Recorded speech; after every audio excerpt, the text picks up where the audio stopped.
Hey Andy, thank you for asking your question on mentoring men the other day. You asked specifically that, or you said, I love the idea and concept of taking your power back in the relationship, but how do I do that, or how do I implement that in my interactions with my wife?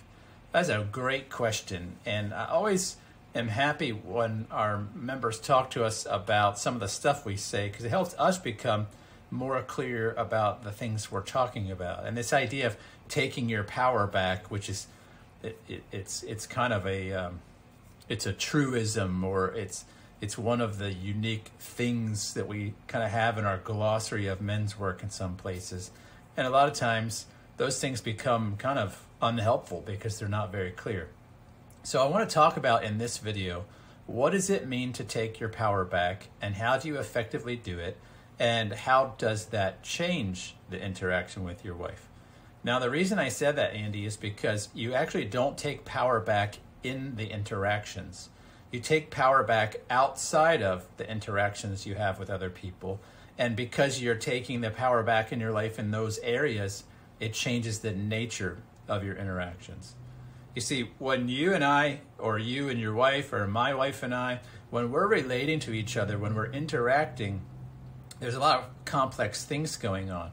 And if I'm relating to my wife, and my wife holds the power over certain parts of my life, then that causes the nature of my interaction to be different. Maybe there's something I'd like to say, for example. Maybe I have an authentically held truth or conviction. Maybe I have an opinion. Maybe there's something that I just want to share that's authentic, right? Maybe that looks like me saying, I'm really disappointed about XYZ right now. I won't do those things. I'll stop being authentic. I'll hide my true self. And I'll become inauthentic to the degree that my wife holds the power over some parts of my life, right? So if my wife, for example, is the person that makes me feel whole, or makes me feel connected, or makes me feel accepted, then when I'm in any interaction, my brain is going to be very aware of that. It's going to basically sort of subconsciously be saying, hey, that's where we get well-being and connection and validation, so let's tread carefully here. And because of that, then when I'm going about my interaction with her, I'm going to be treading on eggshells.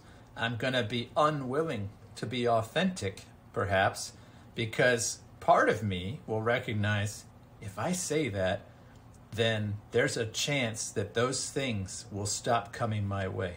This is the problem with dependency in relationships, is dependency upon other people for areas of your wholeness fundamentally makes you compromise yourself.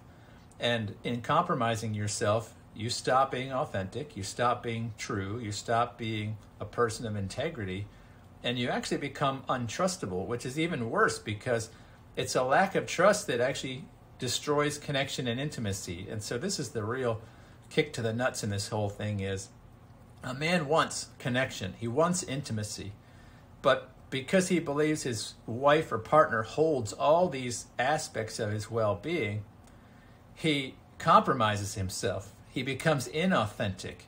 He becomes controlling and manipulative and unwilling to state clearly what he believes or holds true. And the reason he's doing that is because he fears not getting these things. But it's that way of being that erodes trust. First, it erodes trust in himself, and then it erodes trust in his partner. And a partner that doesn't trust you because you don't trust you is not going to want to be intimate or connected with you. And so this becomes self-fulfilling in a long-term relationship like marriage. And so we don't take our power back during an interaction, because it's not during an interaction that we lose our power. We lose our power by living a lifestyle of believing that other people hold the keys to our well-being, that other people hold the keys to our sense of value, worth, significance, that other people hold the keys to our sense of feeling connected, that other people hold the keys to our happiness. You see, every single thing that we want, need, and desire as a person to feel complete. And that's an important qualifier. Things to feel complete. If we take those things and we put them in the power of other people, we gave that power away. So taking your power back means identifying all these places in your life where you have asked, and it's not that you've literally asked, but where you have delegated or given the ownership of that part of your life to someone else. And that just means everywhere you're looking outside of yourself. In psychological terms, this is called an external locus of control. I think it's just easier to say dependency, right? If I have a dependency on my wife for XYZ, the way to take my power back is to identify, why did I give her that power in the first place? Why am I dependent on her? What is the disqualifying thing in me that I can't own it? Let's talk about, for example, respect. A lot of men believe it's their partner's job or responsibility to respect them. And a man that doesn't know how to respect himself, for example, looks for his partner to respect him. And if she won't respect him, he gets offended. He gets hurt. He feels entitled to something like respect, and he usually has a reason he believes he's worthy of respect in her eyes, but she doesn't appear to give it to him. And so that man will have an unpleasant level of emotions. He'll have this stewing energy in him that's irritated. It might be resentful or frustrated. And he believes the problem is that she's not giving him respect. But here's the thing. You can self-source respect. You don't need any other person to respect you, because respect is an inside game. It's not an outside game. It's an inside game. Now, if other people respect you and you want to make some sort of positive meaning out of that, great. But really, what sense does that make? There's 8 billion people on planet Earth. What are the rules for being respected by them? And what makes the respect of my wife better than the respect of a beggar on the corner or the president in the White House? What makes one person's respect better than another? And why do I need either? So is there something that happens to me? Will I perish if I don't have the respect of my wife or the president of the United States or the beggar in the street? No, I won't. It's not a need. I'll generally look for respect outside of myself to the degree I actually don't have self-respect. And so the more I build up my sense of self-respect, the more I am not dependent on the respect of others. And you see, that's taking power back. Now, if I have the power now over self-respect, then I'm in a relationship interaction, I don't have to look at taking the power back in the interaction. I'm simply a self-respecting man having a conversation with his partner, and that's going to come out naturally.